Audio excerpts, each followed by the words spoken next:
Hello my dear friends, today we learn about square of a number। किसी number का square कैसे calculate करते हैं। तो सबसे पहले आपको जो स्क्वायर वर्ड है इसी का मीनिंग पता होना चाहिए। Most of the students make mistake in the square.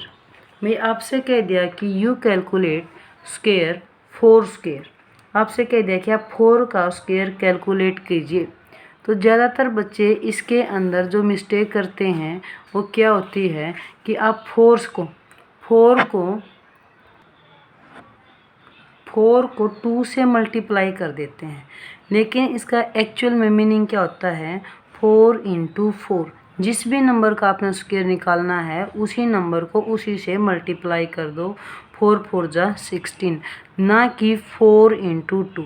ज़्यादातर स्टूडेंट यही मिस्टेक करते हैं कि जिस भी नंबर का स्क्वायर निकालने के लिए बोला ना उसको 2 से मल्टीप्लाई करते हैं। ये आपका 8 गलत है। ठीक है, तो सबसे पहले तो आपको ये पता होना चाहिए कि किसी भी नंबर का स्क्वायर निकालना है तो 4 उसी नंबर को उसी से मल्टीप्लाई कर दो। फॉर एग्जांपल आपने नंबर स्क्वायर निकालना 10 का, 10 का स्क्वायर क्या हो जाएगा 10 इंटू 10, और ये कितना आ गया आपका 100। इस प्रकार से आपने क्या करना स्क्वायर कैलकुलेट करना है। अब यहाँ तक तो जो आपके पॉइंट्स थे छोटे नंबर हैं आप इजीली से कैलकुलेट कर पाते हो, बट जैसे जैसे नंबर बढ़ता है उसी प्रकार से मल्टीप्लिकेशन बढ़ती चली जाती है, बच्चे को टेबल याद नहीं होती। अब उसके लिए देखो आपसे एक तरीका, आपका जो फार्मूला है वो आप देखिए क्या है। जैसे आपने पढ़ा था x प्लस वाई का होल स्क्वायर, तो क्या होता है आपका x square plus 2xy plus y square.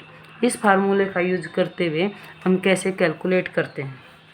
For example आप 25 का स्क्वायर निकालने के लिए बोला, तो इसका मीनिंग क्या होता है 25 इंटू 25, और यू कैन गेट 625। तो इसके लिए आप कहीं जो ट्रिक है, जो आपका फार्मूला ये यूज होता है वो देखिए किस तरीके से आपने कैलकुलेट करना है। अब इसके लिए देखो, अगर आपसे जो इसका मेन पॉइंट है, देखो 25 का स्क्वायर आपसे बताया, तो पहले जो लास्ट डिजिट है इसका स्क्वायर लिखिए। 5 का स्क्वायर 25, फिर आप 2 का स्क्वायर लिखिए, 2 का स्क्वायर 4। नेक्स्ट जो पॉइंट है आप देखो, ये जो दोनों नंबर होते हैं ना आपके, आप क्या लिखोगे 2 इंटू पॉइंट में क्या आ जाएगा आपका 5, ये पॉइंट आ जाएगा। तो 2 2 जा 4, 4 5 जा 20, आप इसके अंदर 20 ऐड कर दो। देखो लास्ट डिजिट आपको छोड़ देना है, इसके नीचे आपने 0 यानी आपका जो डिजिट है वो राइट नहीं करना। तो 5 2 6 हो गया भाई आपका आंसर मैच। इसी प्रकार से जैसे नंबर बढ़ता है, next point you can calculate square of 57। तो यू कैन डू, देखो लास्ट जो डिजिट है 7, 7 का स्क्वायर कितना होगा आपका 49, 5 का स्क्वायर कितना होगा 25।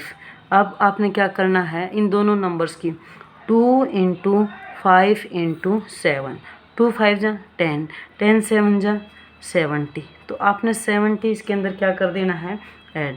अब देखिए 9 4 नेक्स्ट 2 और 3, तो 57 का जो स्क्वायर होगा वो 3249। नेक्स्ट पॉइंट है you can calculate for example 82 square. तो 82 स्क्वायर के लिए आपने देखो लास्ट जो डिजिट है 4, अब यहाँ पर आपने 0 रख लेने क्योंकि 2 डिजिट में आपको होना चाहिए। नेक्स्ट है आपका 8 का स्क्वायर कितना हो जाएगा आपका 64। अब नेक्स्ट पॉइंट देखो 2 इंटू 8 इंटू 2, तो आपने ऐड कर देना, कितना ऐड हो जाएगा आपका 2 8 जा 16, 16 2 जा 32, तो आपने यहाँ पर 32 ऐड करना है। कितना आ जाएगा आपका 4276। तो जो आपका 82 का स्क्वायर होगा वो कितना आ जाएगा आपका 6724। Similarly for 3 digit number you can calculate. For example यहाँ पे आपने स्क्वायर रूट निकालना है 104 का, इसका स्क्वायर निकालना है। तो इसमें देखिए जो लास्ट है आपका 4 का स्क्वायर 16, फिर कितना आपका 10, 10 का स्क्वायर कितना हो जाएगा 100। यू कैन 2 इंटू 10 इंटू 4, तो मल्टीप्लाई कीजिए 20 इंटू 4 कितना आ जाएगा आपका 80। अब ऐड कर दो 61801। ये आ जाएगा। नेक्स्ट पॉइंट, फॉर एग्जांपल आप 96 का स्क्वायर कैलकुलेट करते हो तो पहले देखो 6 का स्क्वायर कितना हो जाएगा 36, 19 का स्क्वायर कितना आता है आपका 361। अब आपने क्या करना है, देखो 2 इंटू 19 इंटू 6 कितना हो जाएगा 38, 38 इंटू 6 कितना आ जाएगा आपका 76। तो इसके अंदर 76 ऐड कर दो, 69863। इस प्रकार से आप 3 डिजिट्स तक के यानी 1 से लेके, ठीक है, 1 से लेके 199 तक इस प्रकार से आप स्क्वायर रूट से स्क्वायर कैलकुलेट कर सकते हो। प्लीज़ वीडियो को लाइक, सब्सक्राइब एंड शेयर करना ना भूलें।